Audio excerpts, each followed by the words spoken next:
Welcome to Overwatch. This time we're going to be looking at the Lúcio gameplay preview recently released by Blizzard. So Lúcio was unveiled at Gamescom and I knew a little bit about him before they announced it, but not too much, and seeing him in action was kind of great to see. I've had a little bit more time than most people with the gameplay preview, but not that much honestly. And looking over it, we've got some interesting things going on here. So I will make the usual preface. If you haven't already seen the gameplay preview without my commentary, go and watch it without me rambling over it. I will assume you watched it. It's quite a short one this time.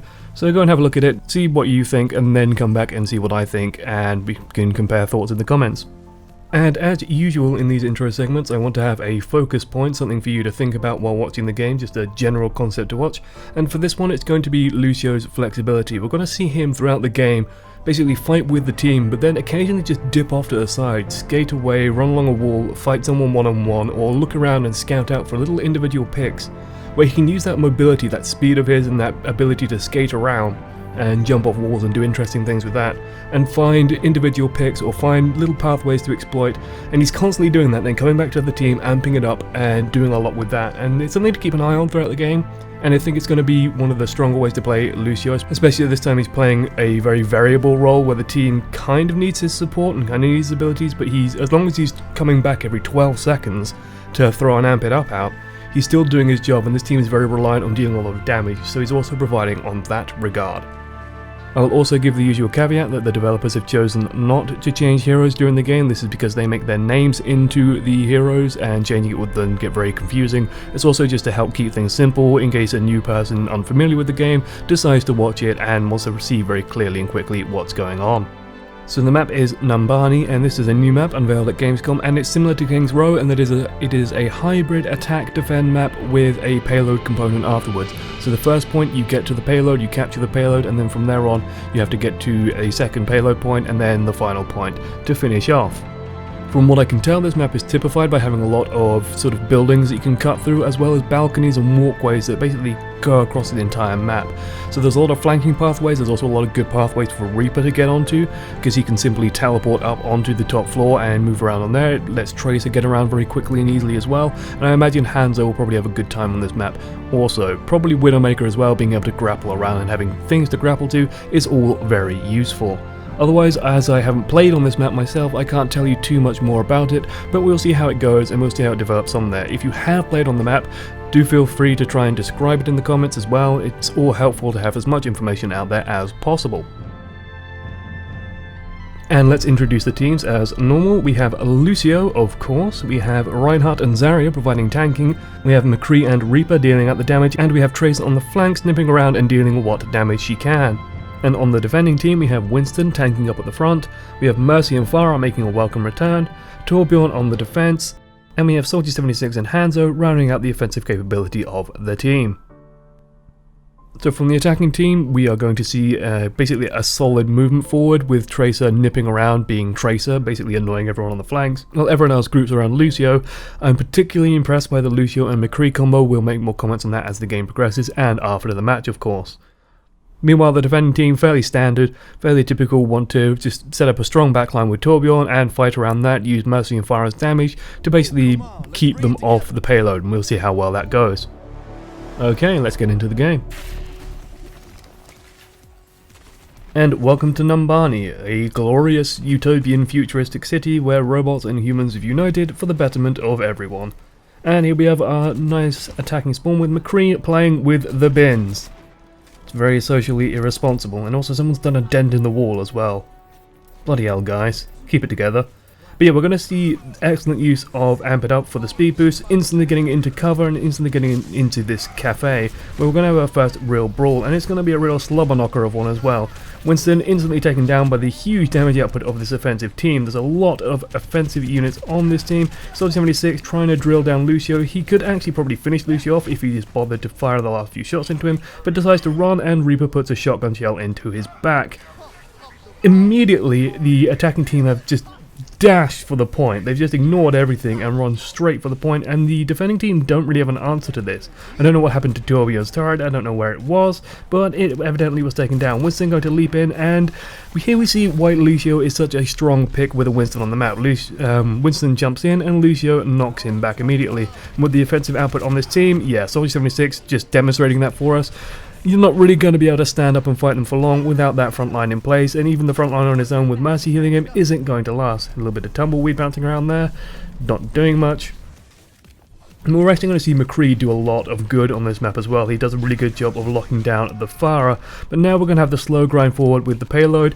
Their team can't, do what they just did before, but dash forward to the point anymore. They have to escort the payload to the next point. Hanzo really not going to have a good time fighting Lúcio, and really not going to have a good time fighting someone who can jump from wall to wall and get in all kinds of odd places. Already hard enough to land an arrow on someone at close range. This is just going to make it even harder. And we see the beautiful city, and Lúcio is going to decide to be a more flanking unit at the moment. He's going to provide his speed boost to his team as they all stick around the point, but he's going to keep checking the flanks, keep dashing in and out, and keep Winston very annoyed. Winston's going to use his ultimate and just knock people about, but again he's on his own, doesn't really have anyone else with him, so can't get much done here, and Bro Shield does go up, basically nullifying any damage that he could possibly do. That 500 hit point shield on everyone is just far too much for Winston to realistically deal with.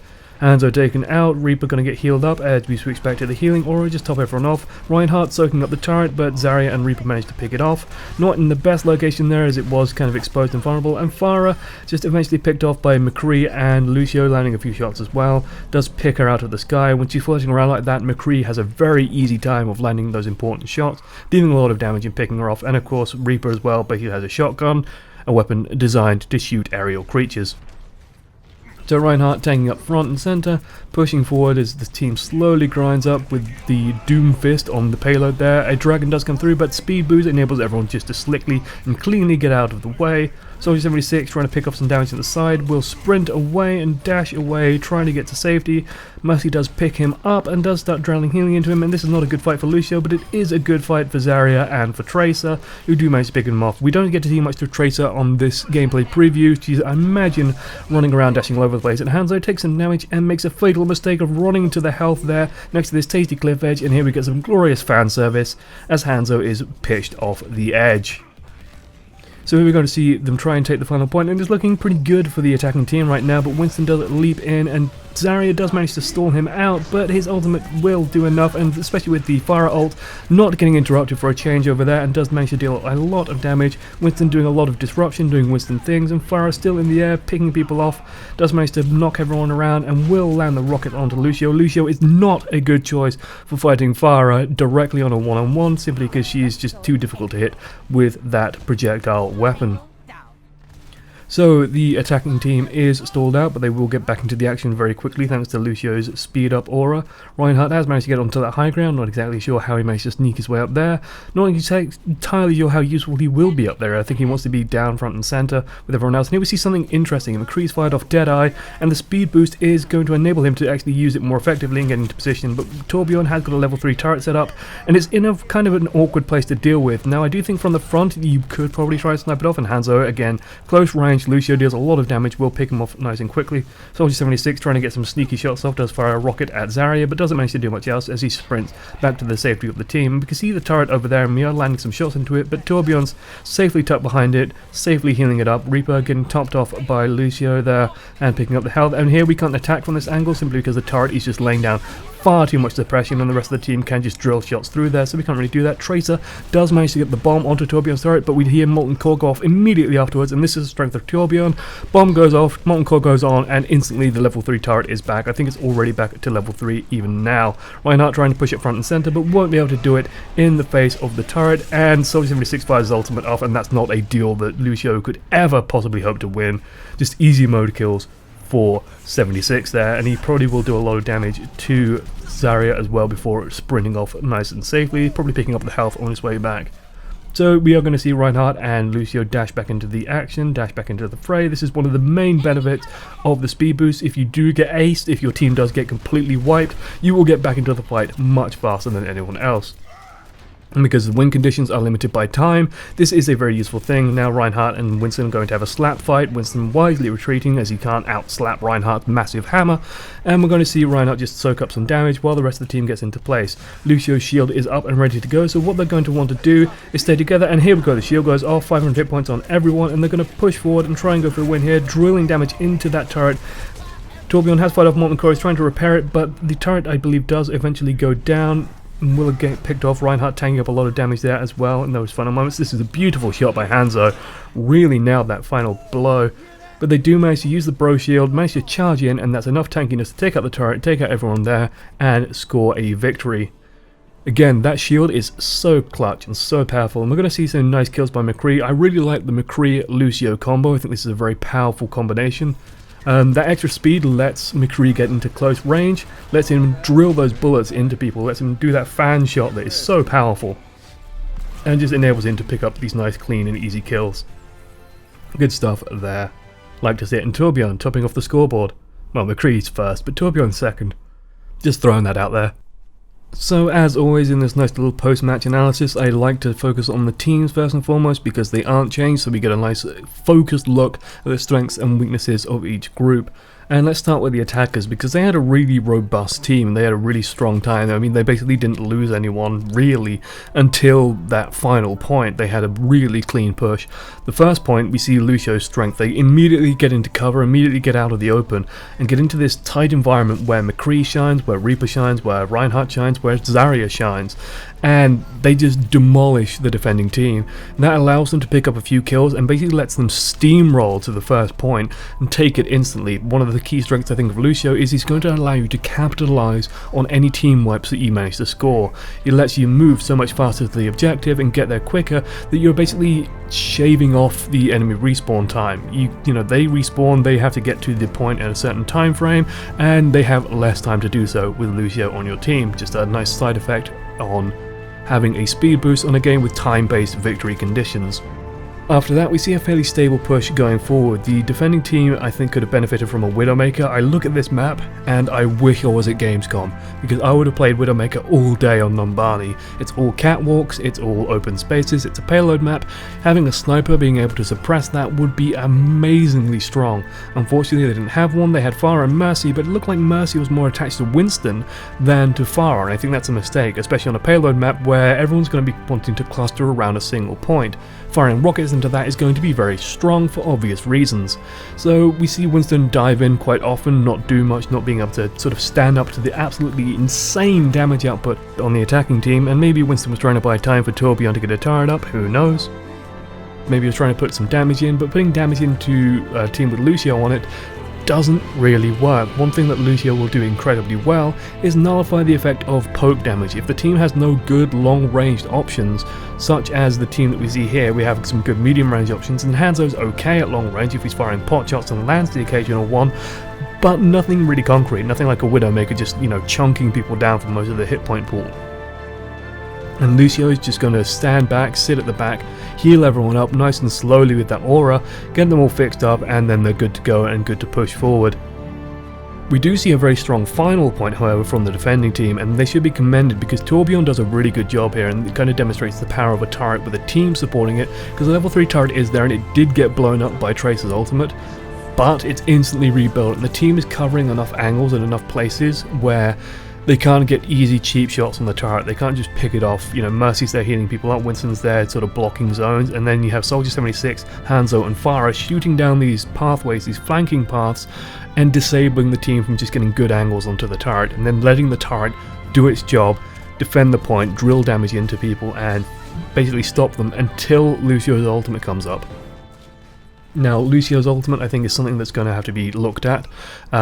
Just keep an eye on it, because I'm not sure how long it's going to last on the 500 shields, to be honest, unless there are more stalling mechanics into the game. Because right now, as I mentioned in the analysis video, if you want to go and watch that, is Lucio's ultimate is incredibly strong, and it's strong because the only way to really efficiently beat it is to stall it, and there's not that many ways of actually stalling it out, especially if you manage to get it on everyone. Lucio can put a shield on everyone, speed everyone up, and then they dash in and they can tank everyone. They basically have a Winston or a Reinhardt strapped to their chest, absorbing damage before they take any real harm.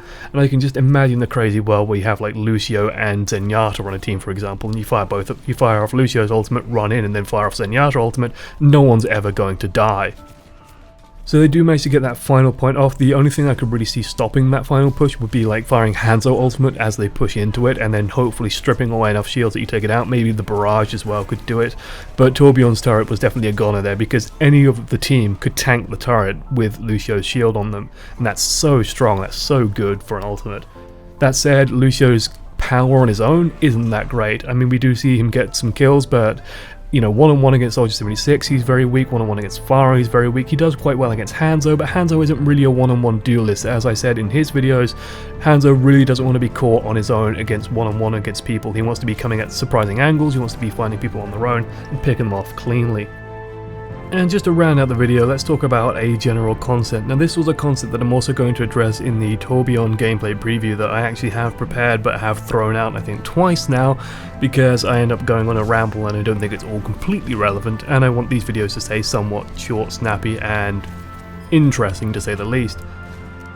So let's talk about victory conditions. What is a victory condition in Overwatch? Well, it's simply capture the point or reach the objective with the payload in the allotted time. So the key here is time, and we're going to focus on this concept a lot because I am a very objective based gamer.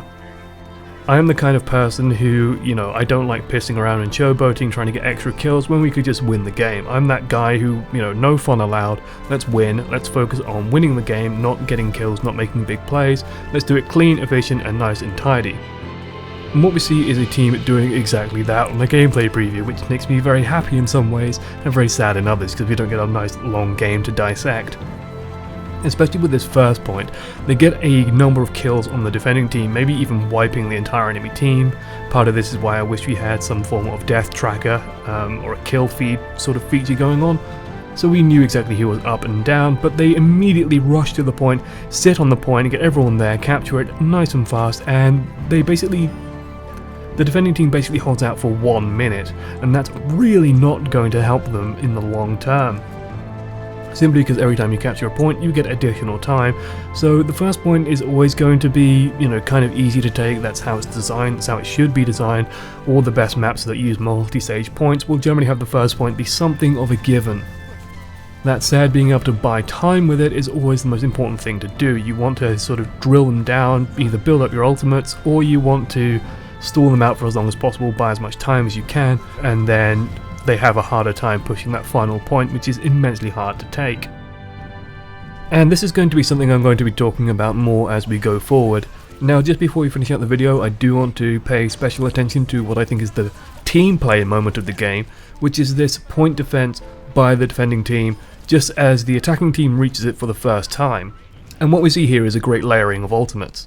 We see 3 ultimates immediately fire off. We see Winston fire his off, which gets blocked by Zarya's ultimate, but we also see Pharah manage to land her full barrage, which is a rarity, as the justice reigns from joke runs rampant.